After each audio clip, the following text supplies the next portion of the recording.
Okay, can everyone hear me okay? Sorry, a little technical difficulties here.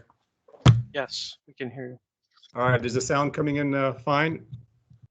It is. It is. Okay. Let me give a really quick introduction to you, Mo. For those of you who don't know Mo Bina, he is involved in industrial real estate. So we're talking about warehouses, gas stations, the types of properties that have done very well during the pandemic. In fact, industrial real estate has been the #1 performing real estate asset during the pandemic. And so we're going to learn a little bit about this unique class and the opportunities that are available in it. Mo, I'll hand it over to you. Did you get your slides working? Yes. Can you see your video? Give me 1 second. Do you see my slides now? We do. Okay. I'll turn my camera off. Okay. Daniel, thank you. And thank you to everyone in the REI Club as well, too. Sorry for the little technical difficulties there. This is actually the first time I am using Teams to do a presentation. It seems like everyone is doing it via Zoom, and so I've just become so accustomed to utilizing Zoom for these types of presentations. But thank you for being patient. I appreciate that. So thank you, Daniel. And like Daniel said, today's presentation is going to be on industrial real estate. This is going to be a very brief overview presentation. I've set it up to be completed in about half an hour. So I want to be respectful of your time today, and I know you're on your lunch hour, and I thank you for joining today as well too. So today's presentation is going to be on industrial grade investments, an empowered investor's blueprint to building wealth with industrial real estate. And I call this the overview presentation because I actually have a much larger presentation built on the whole industrial story that probably can go well over an hour. And it gets into a lot of specific things about industrial real estate, but this is kind of a very pared down overview presentation for today. So just a little bit about me and Highrise Capital. So I'm the founder and managing principal of Highrise Capital. We are a commercial real estate investment company. Part of our mission at Highrise is to empower investors through consistent and insightful educational content. And we do that through a number of different means, one of them being our monthly newsletter and also several ebooks. The first one being More Doors, More Profits, the complete guide to passive investing in multifamily. This is actually one that's available as a free download on our website. Hey Mo, I got to jump in here and say that ebook is one of the most beautiful and well-designed and well-written ebooks that I have seen on a real estate investor's website. So just giving you props there. Oh, thank you, Daniel. I appreciate that. I spent quite a bit of time working on that one, and it's a great value add. So anyone out there who wants to learn more about passive investing or even specifically about the multifamily sector, it's a great resource. And there's actually 2 other ebooks. The second one is specifically geared for investing in senior living. And then the third one is industrial grade investments, which is basically what this presentation here is tailored on. The second and the third, the senior housing and the industrial real estate ebooks haven't been released yet. I'm actually putting the finishing touches on them right now, and they should be released within the next month or 2. So at Highrise Capital, what we do is we work with high income earners and high net worth individuals to help them obtain above average returns with reduced volatility and tax efficiency from high quality investments. And through collaboration with our investment partners, we ultimately build what we call purpose driven wealth. And this is the financial freedom to live a full and balanced life by generating multiple passive income streams and diversifying portfolios utilizing commercial real estate. And purpose-driven wealth is built on a 5-step, what I call the empowered investor method, or the 5 E's. And so it's a 5-step method that people go through. It's called the ethos: educate, evaluate, execute, and empower, ultimately leading to that purpose-driven wealth goal at the end. And I've actually written about this 5-step methodology in a 4th ebook, which I'm also working on as well too, that kind of gets into the nuances of the 5 steps and how someone could achieve purpose-driven wealth and the nuances of the 5 steps and how they kind of build upon each other as well. So having said all that, So let's get into the presentation for today. I was just talking to someone, in fact, just last week about commercial real estate. And I got the usual response that I've gotten a number of times over the last year or so is, oh, but commercial real estate isn't doing very well. I see and I hear in the news about a lot of retail stores closing. I know where I work and where others work, you know, they're being told that they no longer have to go into the office. And so I see office real estate being affected. So all of commercial real estate is hurting. And I think that the people that are part of the REI Club, you probably already know that there's a lot more to the real estate story than just some of the headlines that's shown in the news. And so by taking a little bit of time, we can actually find out what the real truth is. And so it takes a little bit of time. It's not just the sound bites and the short phrases and responses. And essentially, that's why we're doing today's presentation, is to learn a little bit more about industrial real estate and you know, the amazing investment opportunities in this asset class.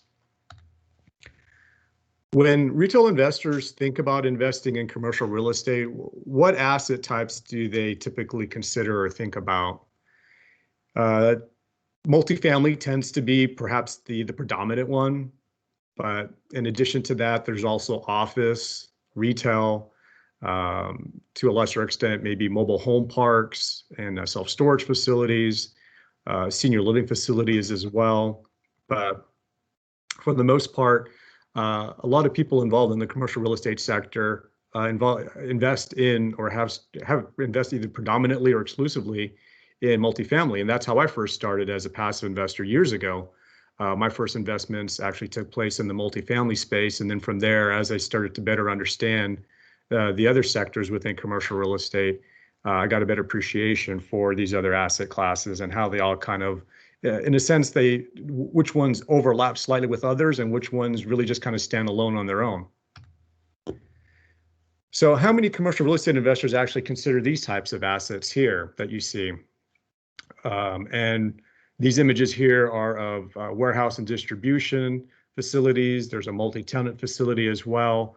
But it also gets into other asset classes as well, like data centers, which I'm sure everyone at Intel is probably really familiar with.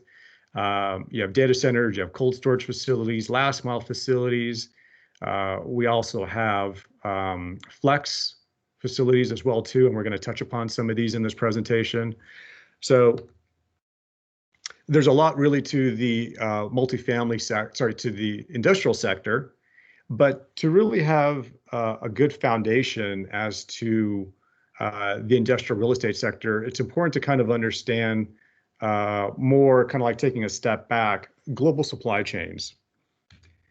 So when we're talking about a global supply chain, or sorry, I should say, when we're talking just about a supply chain, not talking global in a sense, but just any supply chain, we're just talking about a network between a company and its suppliers about producing and distributing a product to a consumer or buyer.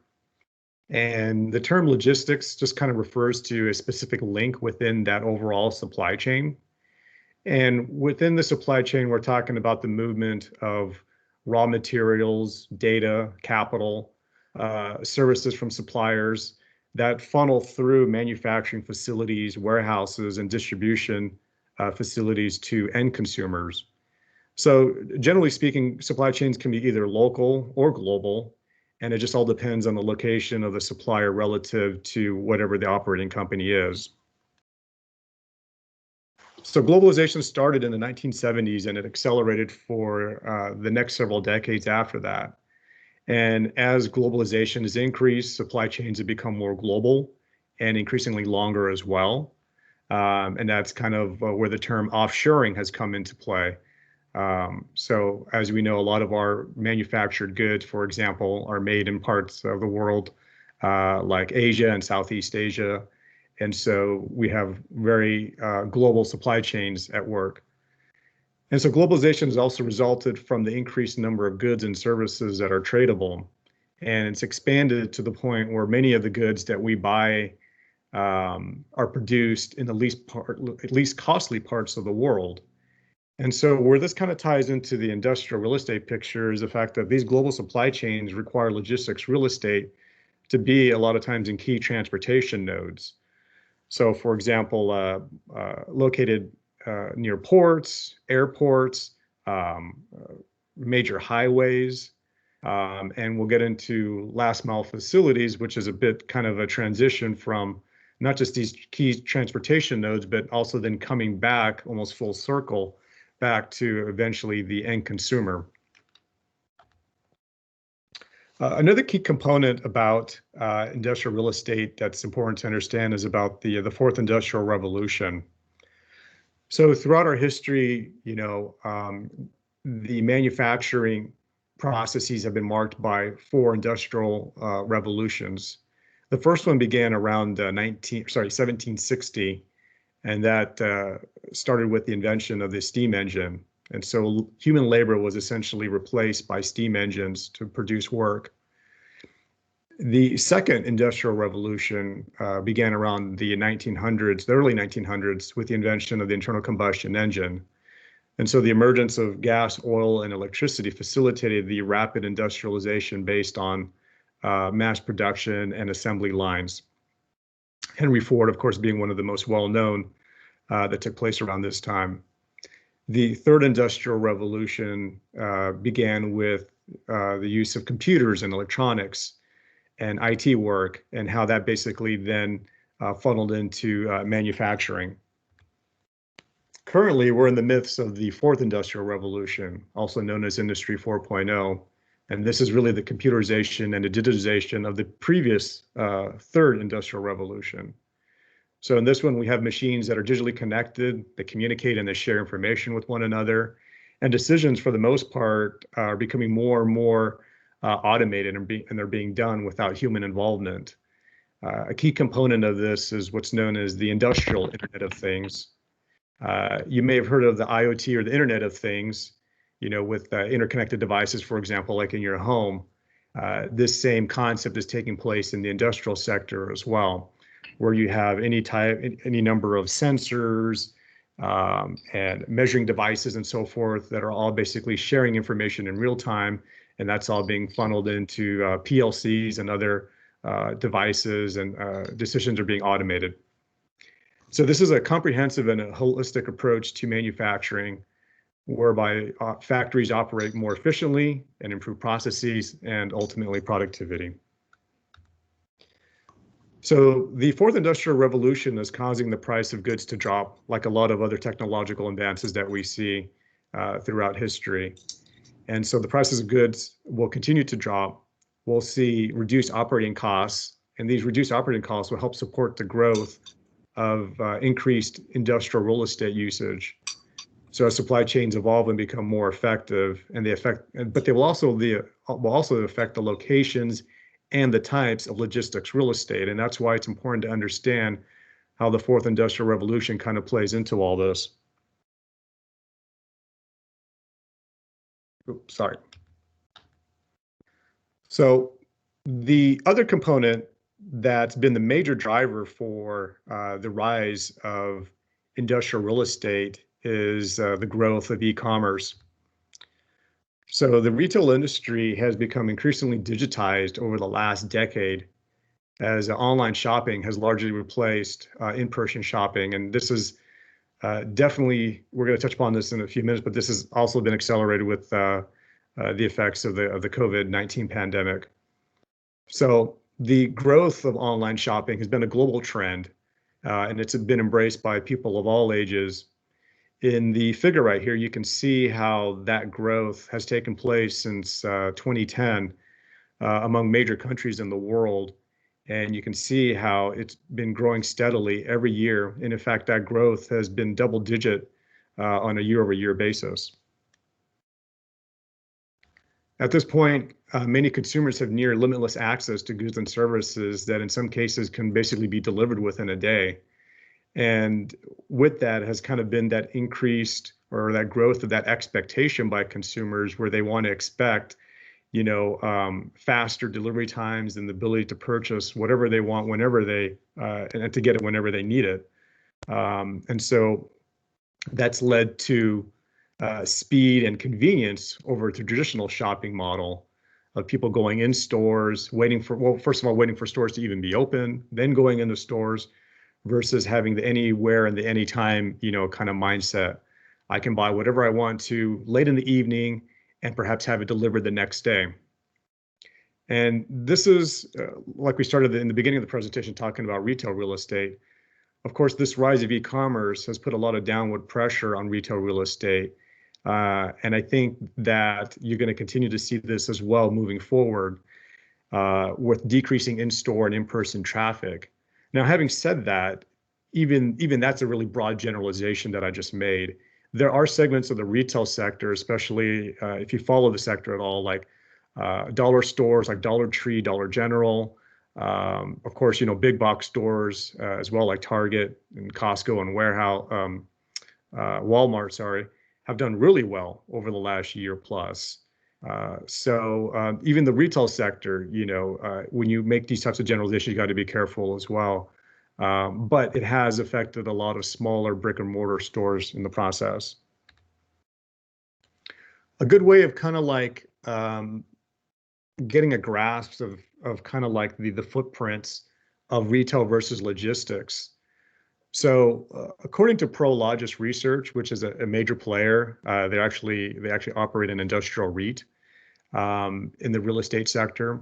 So they found that for each $1 billion of annual sales of e-commerce, a traditional retailer needs about 2.5 million square feet of traditional brick and mortar space. And along with that, they need a little over 300,000 square feet of logistics real estate to supplement or to basically work with that 2.5 million square feet on the retail side. Now, you can contrast that with an exclusive or e-commerce only retailer, which has or would need about 1 million square feet of logistics space for distribution and fulfillment, but obviously, would need zero retail space. So generally speaking, e-commerce retailers require about 3 times the logistics space of brick and mortar retailers. And what this means is that e-commerce retailers have a cost advantage due to their smaller total real estate footprint, and also the fact that retail space tends to be cheaper than logistics real estate when you're looking at, for example, like on a square foot basis. And so the rise of e-commerce has greatly increased the demand for industrial real estate. And this graphic here, you can kind of see, in relative terms, how that kind of plays out. So the industrial real estate market, so what does it consist of? So it is the largest sector of our country's real estate in terms of both footprint and also market value. It's approximately 25 billion square feet of space.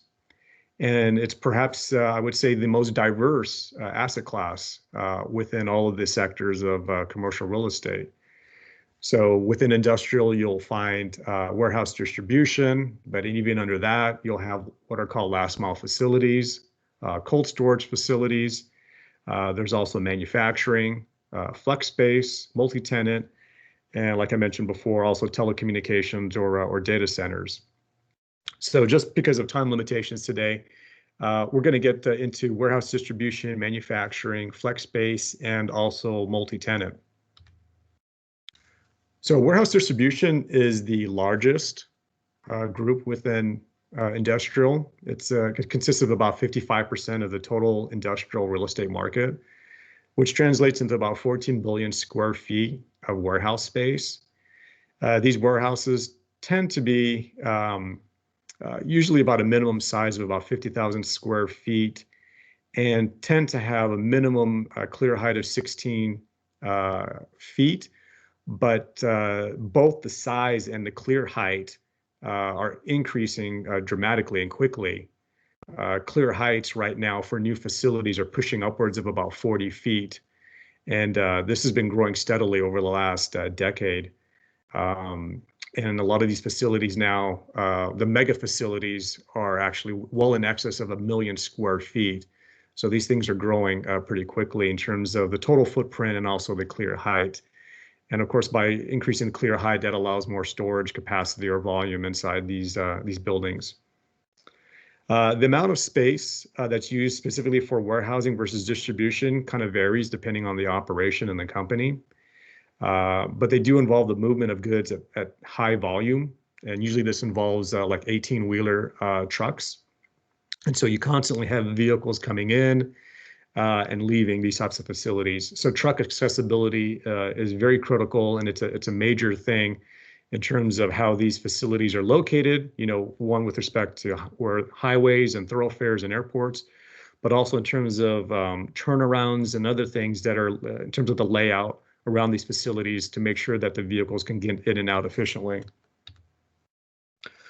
As part of that, they'll also utilize multiple loading docks on one or more sides. In the US, these types of facilities have been almost exclusively single story, but that's now changing. It's been about 2, maybe 3 years now that the first multi-story warehouse facility was actually constructed in the US. If I recall, it's actually outside or in Seattle.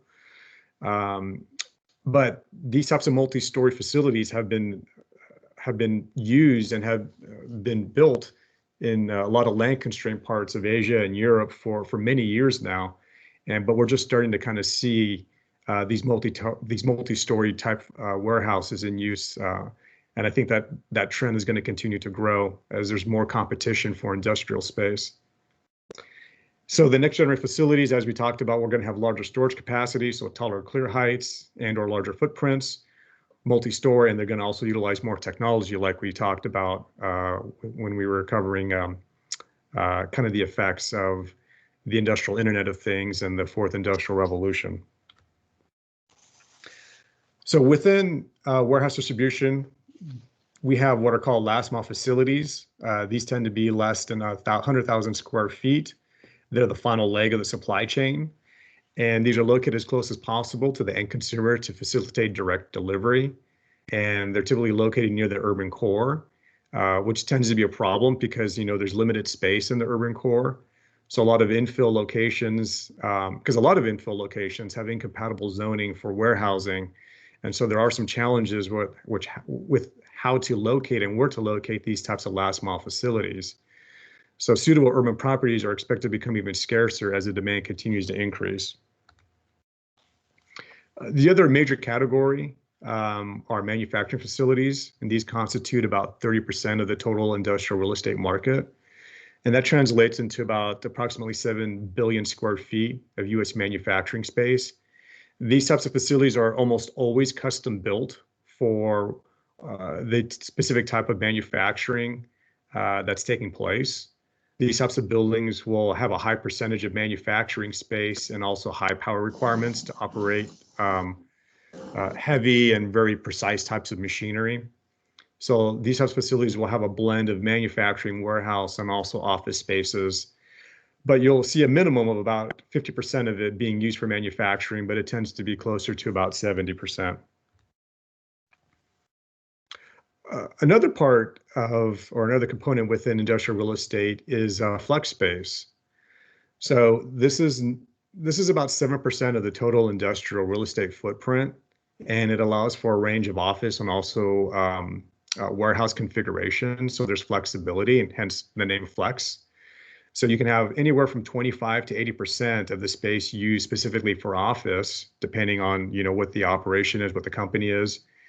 And in higher end, or the higher end of that range, tends to be in markets where office space has high rents and low vacancies.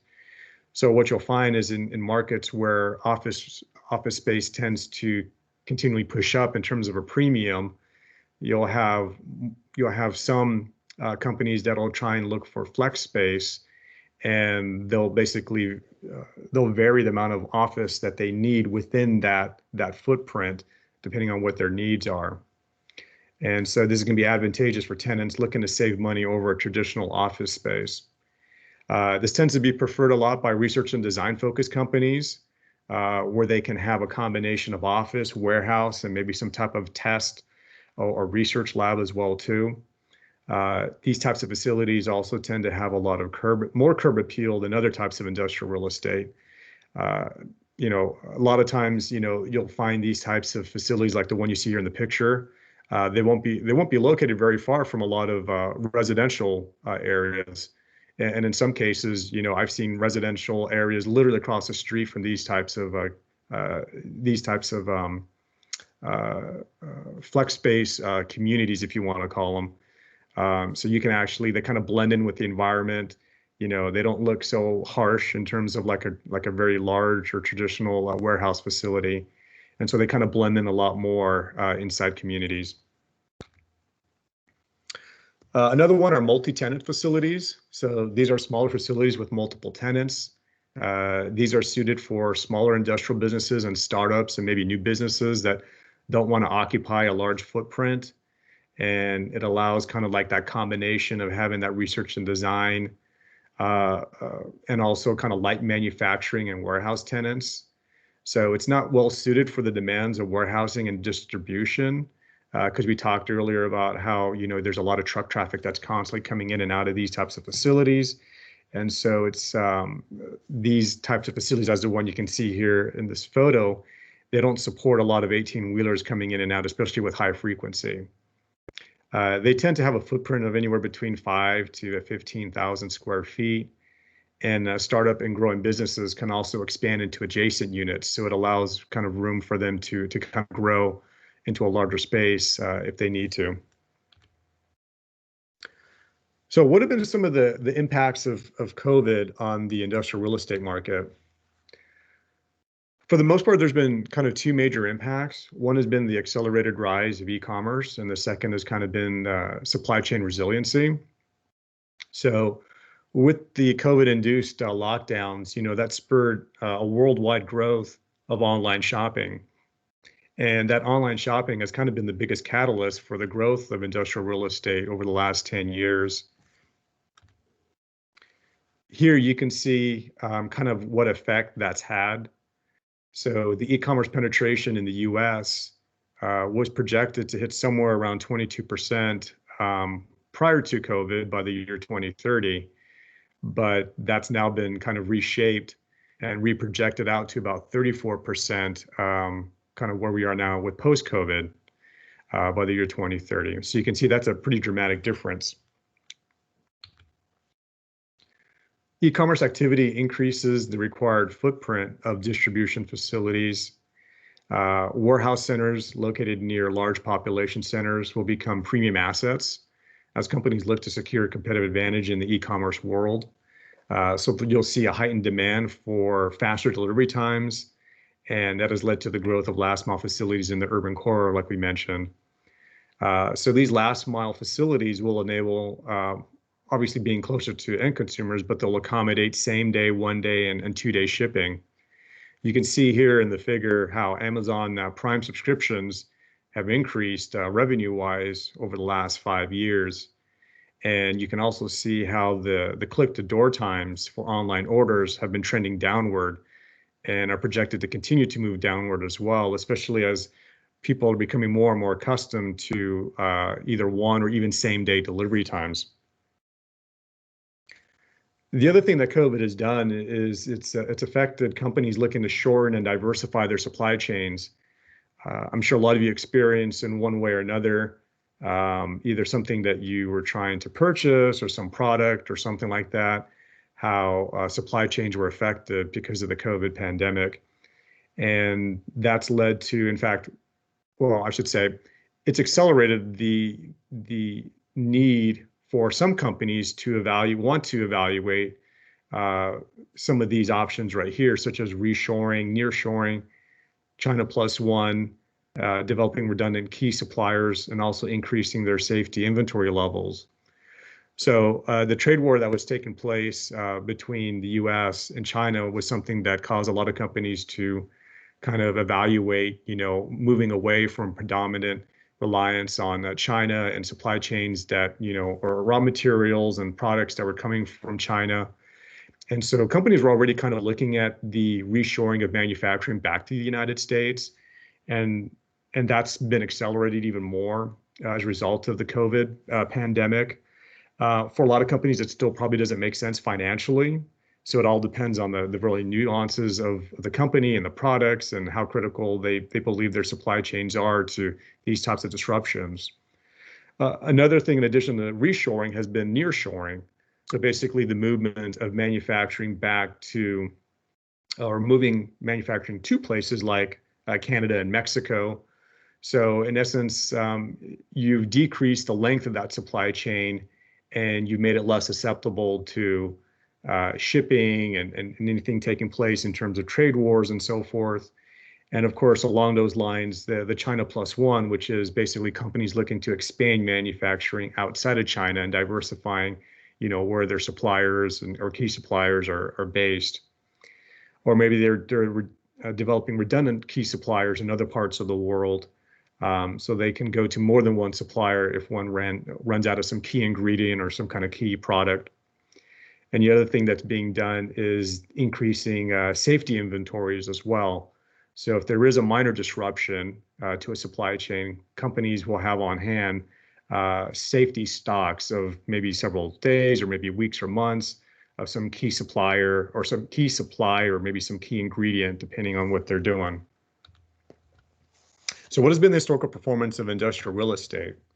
So as Daniel mentioned in the beginning of the call, industrial real estate actually has been one of the best performing, or actually the best performing sector within commercial real estate. And that's been for the last 10, 5, 3, and I believe all of this graph is about a year old. Even still in the last year as well, industrial has been the best performing sector within all of commercial real estate. And it's kind of weird because a lot of people still don't quite understand the story. And big reason for that is the fact that a lot of institutional investors and family offices have kind of predominated in this asset class. And so a lot of retail level investors kind of haven't really quite heard the story. But industrial has outperformed all other subsectors for the last 10 years.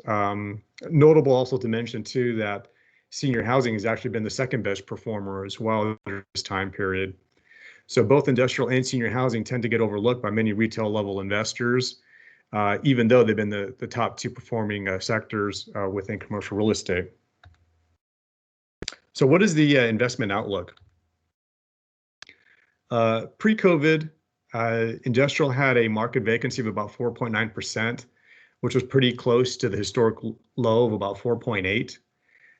Industrial has been the best performing sector of commercial real estate, and that's based on several different metrics, such as the net occupancy, rent growth, and also capital appreciation as well. It's important to note that the U.S. economy, of course, is 70% based on consumer spending.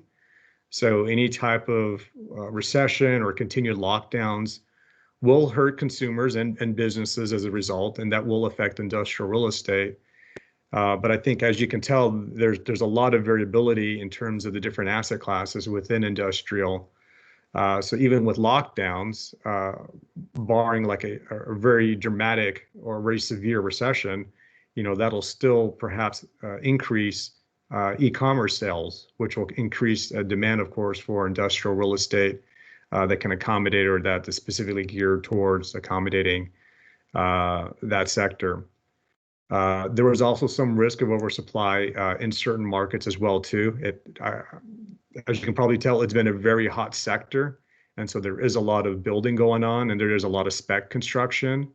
So that is something to be kind of something to kind of look out for. Sentiment among investors. In 2020, there was an investor sentiment, a study that was done by NREI and NIC. And respondents had rated at that time industrial at about a 7.4 rating. That is the highest rating that industrial has received in the 7-year history of the survey. Prior to that, in years 2014 through 2019, respondents had rated industrial as one of the top 3 kind of most attractive sectors. So it's kind of always been there, but last year was when it kind of really jumped to the forefront. Another investor sentiment study and investor preferences study by CBRE last year, which kind of compared, investor preferences and how they've changed to varying degrees from what happened during the global financial crisis to kind of like pre-COVID or 2019 benchmark to present day. And you can see that, and I boxed it in red to bring it to your attention as well in this figure. You can see that the only sector of commercial real estate that's grown in terms of investor preference during each one of these time periods has been industrial. And you can see how much it's actually grown from the pre-COVID 2019, which is in green, in light green, to where it is right now in blue, kind of more present day. And you can see that's a huge shift in preference among investors. And in fact, it was the only sector that there was any increase in sentiment going back to pre-COVID to present day. So something to kind of make note of is to be somewhat cautious. I'm largely a contrarian, so when I see sentiment become too overwhelming in one direction or in one side, that kind of raises some flags that you need to be kind of cautious, because sentiment, once it becomes too much on one side, then you lead to things like speculation and other things that take place. And so it's always good to kind of keep tabs on what other investors feel and how they kind of perceive different asset classes. Where have cap rates been during this time period? So you can see here on this figure that cap rates since 2009 have been downtrending. And but during that time period, although they've been downtrending, you can also see that there's been a healthy spread between the aggregate cap rate and the 10-year lending rate. And so you can see that there's been although it's been downtrending on the cap rate side, that 10-year treasuries have also been going downward as well too. And so there's been a healthy spread. And so because there's been a healthy spread, that risk to reward premium of investing in industrial, for example, versus investing in or holding your money in a 10-year note, you can see there's been a healthy difference there, so that accounts for any risk that you're taking by investing in something like industrial. So what is the likely direction of cap rates? So I'm a non-economist, so as you probably have gathered, but as you know, or you probably have heard, that economists are almost always wrong. So something to kind of keep in mind. But I'm going to kind of lay out a case for why I believe cap rates are going to continue to compress and move downward.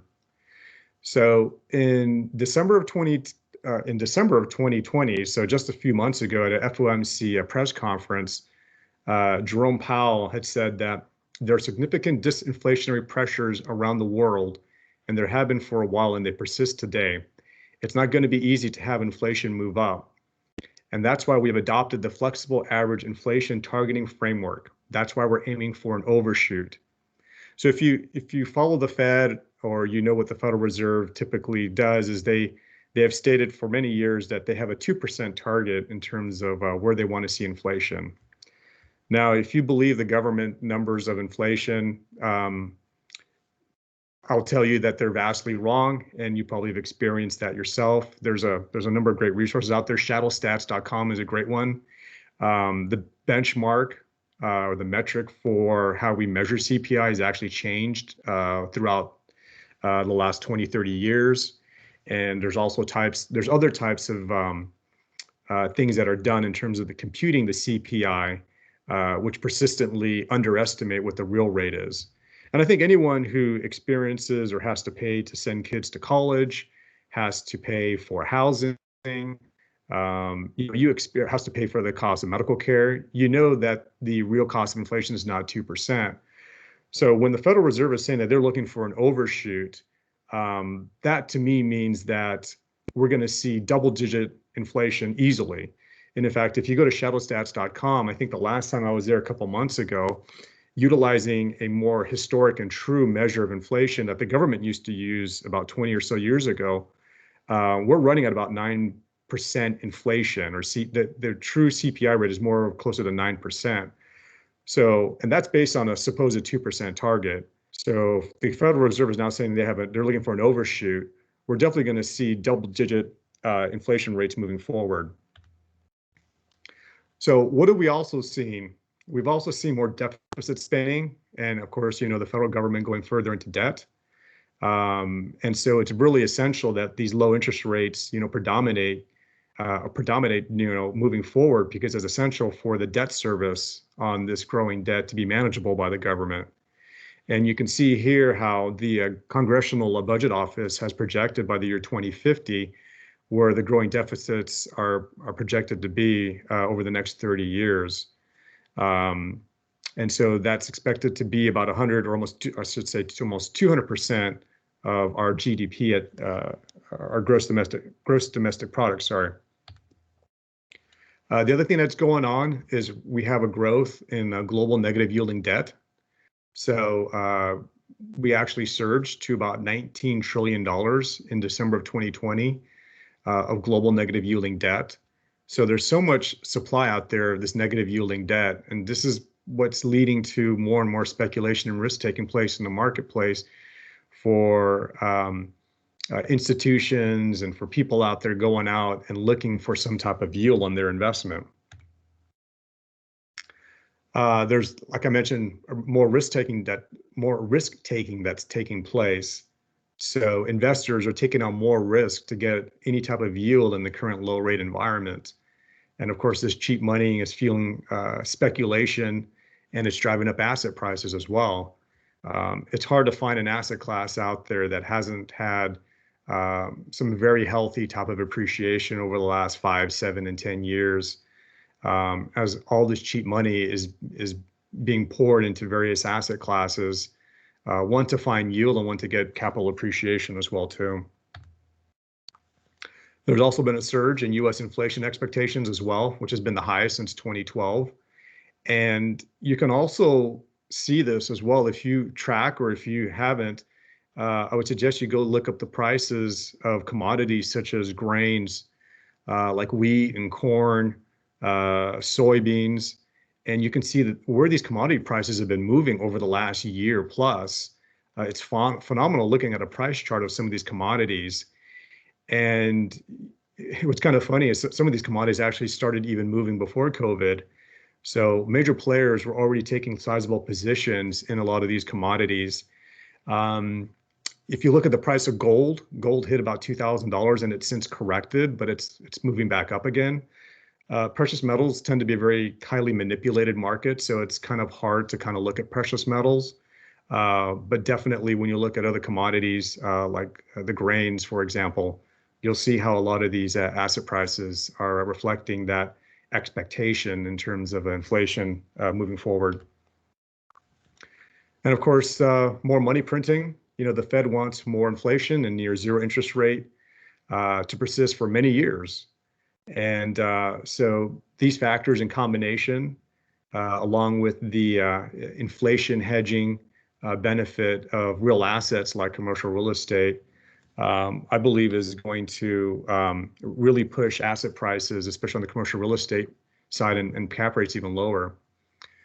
So Daniel, I don't know if you can intervene, but I'm going to ask you a quick question. I don't know if you've heard or if you know who's made this statement here, that you should never underestimate the ability of central bankers to find ways of creating liquidity, inflating asset prices, and manipulating markets. I don't know who made that off the top of my head. Oh, you should know. That was me. That was you. So a lot of people really need to kind of understand, and I have it in a larger presentation where I have a whole slide that just breaks down all the various types of programs that the Federal Reserve has instituted over the last 5, 7, actually going all the way back to the global financial crisis. All these types of strategies of buying mortgage-backed securities and all these other programs that have been instituted, and especially new ones since last year with COVID and all the stimulus that was done back then. And so all these programs that are out there, essentially, you know, going out and buying bonds. We're now going out and buying corporate bonds as well too. So many things are being propped up and manipulated by the Federal Reserve and other central banks around the world too. And the two most powerful forces, you know, in the world are central banks and governments. And I believe that if you're ever going to make any type of investment decision or develop an investment thesis, you always want to do it in a way where you're not at odds with either one of these two forces. Because I think if you do, then I think if you do that long enough, I think eventually you're going to get burned. So trust me, I've tried to do that years ago and it didn't work very well. Hey Mo, yes, we've got about 9 minutes left and at least one question. I've been monitoring the chat for you, and if you are interested in asking Mo a question, please put it in the chat right now. Are you okay if we cut away to questions right now? Or do you Yeah, have I've just got another slide or two, and then I'm done. Sorry, it went a All right, little let's do it. Let's do it, and we'll hit yeah. questions then. So cap rates. So cap rates are going to continue to compress over the longer term. That's my opinion, of course, for the reasons that were just already stated. And so some of the key takeaways per CBRE were about they've estimated about another 1.5 billion square feet of additional real estate space is going to be needed by 2025, and the demand drivers are going to be the factors that we've already kind of covered already. There's been some really large transactions that have taken place with warehouses and distributions nationwide. And here, just this table right here, you can quickly see some of the 5-year rent growth projections. I mean, you can see how in a number of markets nationwide, 5-year rent growth is projected to exceed well over 25%. So you can see that there's a lot of healthy rent growth that's taken place, or that's projected to take place over the next several years. And that's it. So if there are any questions, we can field them right now, Daniel. All right, excellent. Brandon is asking, with the acceleration of e-commerce being a catalyst for growth in the industrial space, do you also see the need for increased CapEx outlay to accommodate some of the shift towards digital transformation, the movement towards more eco-friendly or carbon neutral green buildings?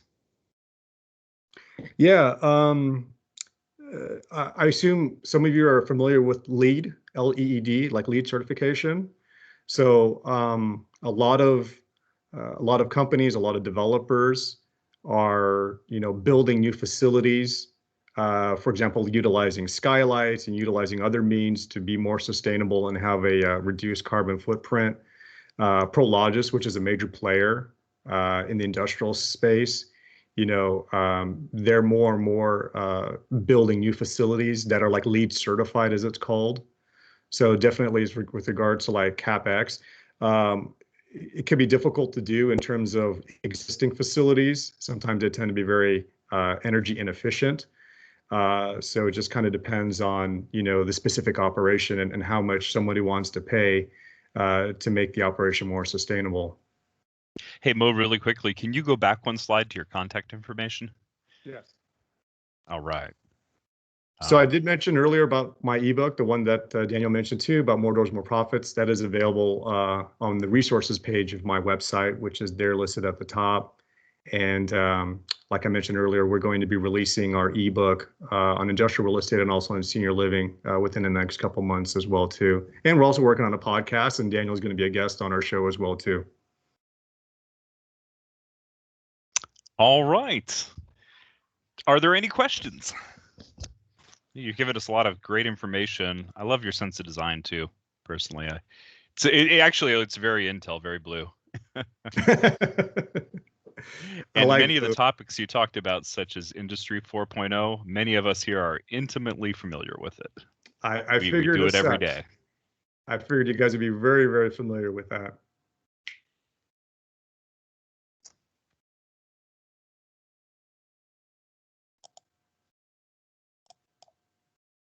Hey, Mo, quick question. What about storage units? What are your thoughts on the ever increasing popularity of storage units? I didn't see that on your slide. By storage units, are you talking about self-storage facilities? Yes. Yeah, self-storage is its own kind of subsector within commercial real estate. So I didn't touch upon it here. I focus exclusively here on industrial. Self-storage it's its own asset class within CRE. But if you'd like to know what my thoughts are, it, I'm really bullish on it. Both mobile home parks and self-storage facilities have always performed well in market downturns. And so depending on, and they've also experienced growth. So, in good economic times, people are going out and buying things, and they tend to not want to get rid of things they already have. So they put them in storage. And of course, in market downturns, people have things that they don't necessarily want to get rid of, even if they have to downsize where they live. A lot of times they'll take what they own and they'll put it into a self-storage facility. So self-storage facility has been a great asset class to invest in over the last 10 plus years. Thanks, Mo. And a follow-up, where would you go about, where would you recommend finding sponsors that specialize? There's anecdotally, there's tons of them, right? But is there a resource where you can compare returns and investments? And it just seems like it's very fragmented. Sorry, with regards to the industrial space? Industrial, self-storage, manufactured homes, all of the above. Yeah, I think it just, it kind of requires a little bit of homework in terms of kind of going out there and finding sponsors that are involved in one or more of these asset classes and kind of vetting them and, looking at their track record or looking at who they're partnering with. They're really, as you know, I mean, even with the growth of the Jobs Act that led to 506C and public offerings of a lot of deals, this is definitely by far, it's a very relationship-based, syndicated commercial real estate is a very relationship-based, type industry. So going to conferences, that's how I kind of first started out meeting, and learning the players in the space. And then from there, kind of like through my own networks and kind of building it out. So that's kind of what I would suggest is kind of the best way if you have a particular niche in terms within commercial real estate that you want to focus in on. There's always investor conferences, trade shows. There's opportunities to kind of find out who the major players are and kind of figure out and, ask about investment opportunities that they may have. All right. And one last question from Yvonne from the chat. How much capital is needed to get into an industrial asset class or to get into this industrial asset class? It kind of depends. And I apologize for not getting into it in this presentation, but depending on whether or not you're investing privately or publicly, you can go and invest in public REITs. There's probably, I think, at least a dozen of them out there where you can invest, the same way that you would invest like in a mutual fund, you would invest in a publicly traded REIT. And of course, those investment minimums are probably very minimal. And you would do that through your brokerage account. And of course, the model that, like you and I, Daniel, that we participate in, that we prefer, are on the private side, through syndicated investments, which tend to have a minimum of about $50,000. Okay. If there are no other questions, Mo, I want to thank you for being a guest here and for sharing a copious amount of information. This is a sector that we haven't really talked about in the Real Estate Club yet. So thank you for being the one to come in and introduce it. Thank you. Thank you, Daniel. And thank you for everyone and your lunchtime today. Really appreciate it. And if you have any questions, you can reach out to me or check out even my ebook on my website. And yeah, thank you for your time. Thank you. Thanks.